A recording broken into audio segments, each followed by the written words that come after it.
Emergency podcast episode. That's right. You heard me right. Emergency podcast episode here at TSFS.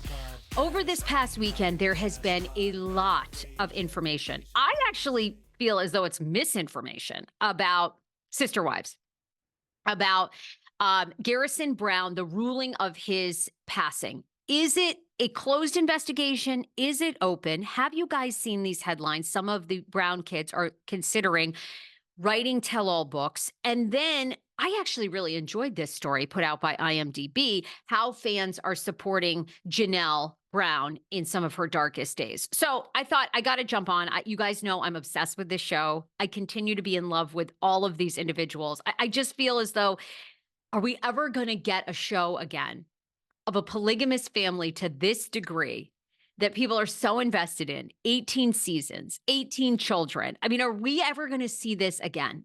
It's a gem, y'all. It's a gem. I'm holding on. I love it. So let's start with is Garrison Brown's death investigation finalized or not? This one's rather complicated. The Sun came. It's not complicated, Sarah. Okay, let me step that back. All right, it's not that complicated. Here's what happened. The Sun put out a report just a few days ago saying that Garrison Brown's death has been ruled a suicide as police close investigation. Okay.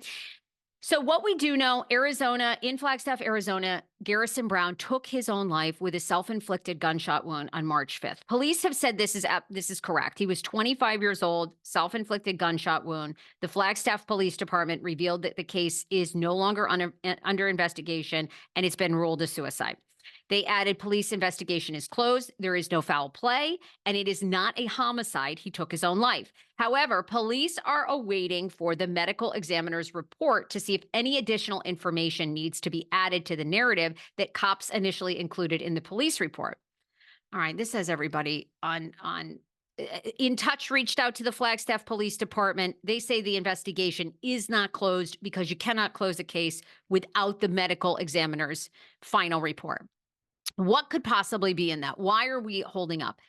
Well, you guys know this. You all are much smarter than I am. The police report is just going to, or the medical examiner's report is just going to note, were there any other bruises, wounds on his body? And probably really what they're getting at is there a toxicology report, right? Was there any other substance in his system that could have led to his passing? We already know from reports that were leaked early on that Garrison's roommate spoke to them and said he definitely had a drinking problem. He was drinking heavily prior to his death. The days before, he was depressed. And now even Madison Brown came out a few weeks ago and said one of the saddest parts, and she wants to give a warning to everyone, is Garrison was stuck in this comparison where he would look online and he would see peers and think, oh my God, they own a house or they're doing this. Ugh, Lord, the house was gifted to him, honey, by their parents. Okay. Or they live out in Missouri where you can buy a house still for $225,000. So he was stuck in comparing himself to other people and really depressed. And Madison gave a plea to all of us and said, get offline, go live in the real world where people have highs and lows. And yeah, there's some people that are really making bank. Believe me, I live in Los Angeles. I know a lot of them. But, there's different stories, right? So anyhow, this has set off a whirlwind of In Touch saying it's not closed. The Sun saying it's closed. Okay, it isn't officially really, really closed because even the Sun says they have to wait for that report. So anyhow, that is what is the latest. Plus, if you go searching online, the final text messages from Garrison Brown to various family members, so Janelle to a producer on the show, those have been released. And it shows that Janelle was concerned about her son, asking him, are you okay? And in the text messages, he even says, don't worry, the handgun I have is out of the house. And Janelle told police that Garrison stopped texting the night before his suicide and that he sent troubling messages. According to Cody's second wife, Garrison had texted a group of people that the Brown family works with on their TLC show. And that was the message that has been out there since basically a day or two after he passed. I want to hate you for sharing the good times, but I can't. I miss these days.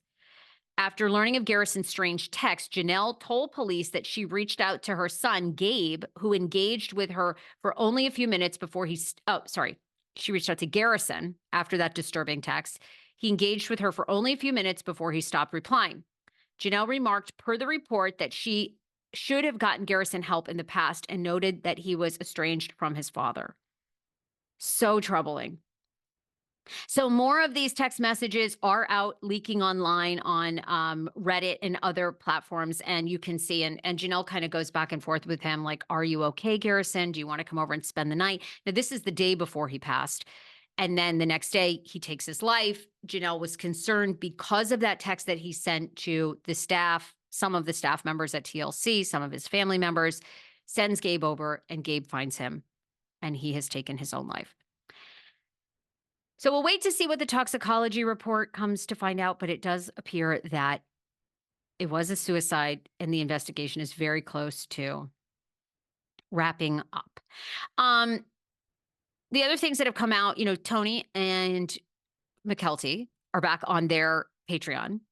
And a couple of things. This is also misinformation. It's so stupid. Have you guys seen this video online? It's a clip of theirs.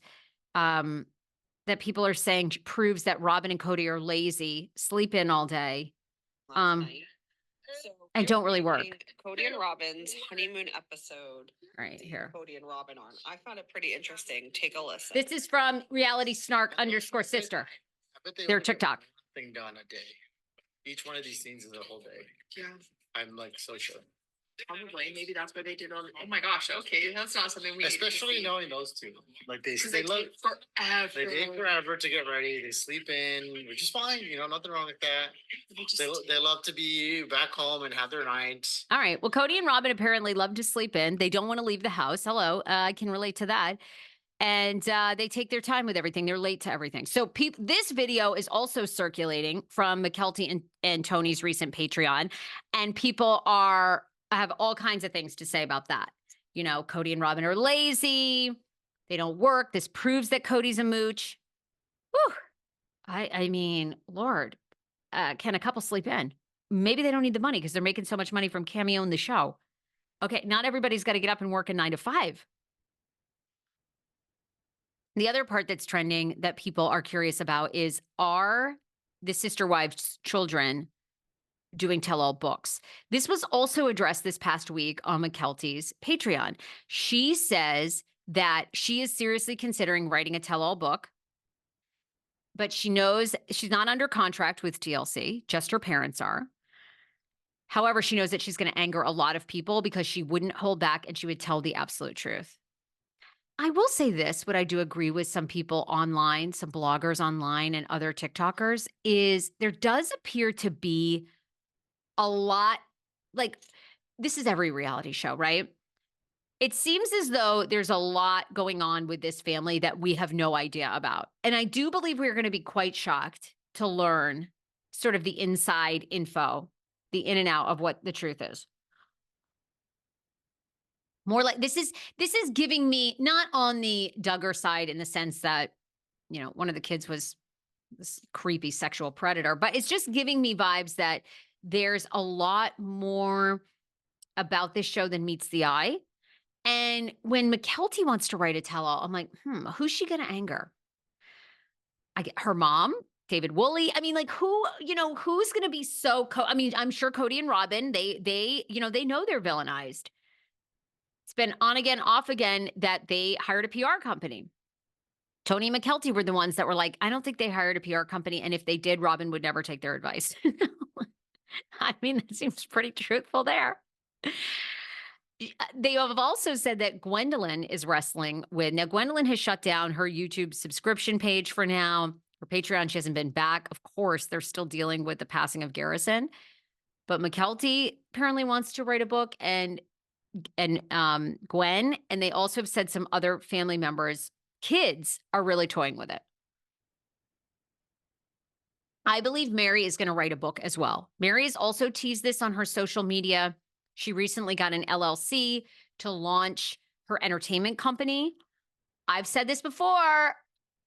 I think there's a podcast coming. Now, I believe why we don't see as many TLC stars doing podcasts as we do Bravo is I think contractually they're not allowed to. So I do think when it's over for the show, which now is going to be probably 6 years. So I don't know if people are still going to be doing podcasts, but I bet Meri's going to write a book. Honestly, if I were Meri, I would do the podcast regardless of what they said. What are they going to do? You're a star on the show. They're not going to, at this point, the show is enormous. You know how huge the ratings are going to be when this show comes back? Write the book, girl. Launch the pod. They ain't going to do jack. They're going to call you and harass you, but keep on keeping on. Okay, so who would you want in the family to write a book? Who do you think has the biggest story to tell? Who would you want for the kids to write a tell-all book? Lastly, I thought this story was very sweet and actually informative because I didn't know this. IMDb is listing all the ways that people are supporting Janelle in the wake of Garrison's sad passing. And apparently, Janelle filed to start a greenery business, a greenhouse business and farm that a lot of people feel will be a tribute to Garrison. I didn't even know this. Janelle Brown has a new business. She's most likely opening a farm or flower garden, according to IMDb. While she hasn't formally announced her new business, Janelle has filed paperwork to prove ownership of a new garden or farm. According to the documentation, Tata Farms is described as, quote, farming services in the form of fields of flowers, meaning Janelle will likely be running a flower and plant adjacent venture. While she's explained that she's getting into a more grounded business, Janelle hasn't spoken up about her new venture just yet. Interestingly enough, Janelle has bonded with her son over their love of gardening in the past. So this will likely have her peace and keep her connected to Garrison. Janelle's new agricultural business may take up more of her time, but it will likely be something fruitful viewers can support once she announces it. Now, the other way that people are supporting her, she and Christine are Plexus ambassadors. Plexus is a tea, that very famous pink tea that's supposed to help your metabolism and help you lose weight, keep the weight off, yada, yada. Obviously, I'm not a big dieter. You know, I hate Ozempic as well. And Ozempic, but you guys should read this story, is now being sued because apparently one of the main ingredients in Ozempic or main attributes is a natural plant that suppresses your appetite, and Ozempic could actually be manufactured for $5 a shot. So now they're going to probably like, anyhow, whatever. I don't believe in any of these things. It's a lot of what's in our food. Our soil's depleted. We eat junk. We eat foods like sugar that keep you completely addicted to more sugar. People eat fast food, which does not fill you up. It just it gives you a quick endorphin hit. Then you want more. So you keep eating, even though you've just consumed 3,000 calories in one meal. I get it. It took me 3 years to unlearn my emotional eating and quit binge eating. It was a very long process. So anyhow, I have my own bias about Plexus, but she's a very successful Plexus dealer. So is Christine. They have that business, but the other business, and you guys were supporting Janelle in this way, is she's now a life coach. So on her website, when you go to Janelle Brown's website, she is a life coach. And right up until Garrison's passing, I actually almost signed up because you could meet with her for as little as $75 for an hour. And even less. She was taking on clients. Healthy Living Co. That's the Plexus. You can order now. Strive with Janelle Healthy Coaching. It's still up. Now, I do know that people have said that they had booked appointments with her and then no longer could, obviously, you know, with Garrison's passing, all that stopped. But that's how people supporting her. And finally, the other thing is people are donating to Flagstaff area animal shelters because prior to Garrison's passing, he had donated 3 older cats. And so he loved animals, loved taking care of them. And people are still sending thousands of dollars to not only the animal shelter where Garrison adopted his 3 cats, but others in the area. They're all benefiting from it. Also, I just think the prayers and support people are giving Janelle online is so great. I adore this family. I'm going to be curious to see how season 19 shapes up. I'm sure they're bringing cameras back up. There's been a lot of discussion about that, and they're figuring out how to best honor him, tell the story of his life. So anyhow, wanted to clear up some information that's out there, comment on some stories that are floating around. As always, you guys, we have a jam-packed week of shows coming up on the Sarah Fraser Show. Tomorrow, I am back. I'm rewatching Sister Wives. We're on season 1, episode 8. So if you want to tune in, join the recap, start watching from the beginning. You can hear that tomorrow. Also, Quiet on Set, the explosive documentary on HBO and now Discovery ID, has a new episode dropping tonight about Drake Bell and the fallout of this documentary, and more on Brian Peck, the convicted sex offender. So if you missed my Drake Bell interview, I'm going to be adding some updated information and re-releasing that entire interview tomorrow on the Sarah Fraser Show. So don't miss it. Huge interview. And then, of course, we have TLC Talk this week, Vanderpump Rules recap, and special guest on Friday. You don't want to miss it. Thank you, guys. Bye, everybody.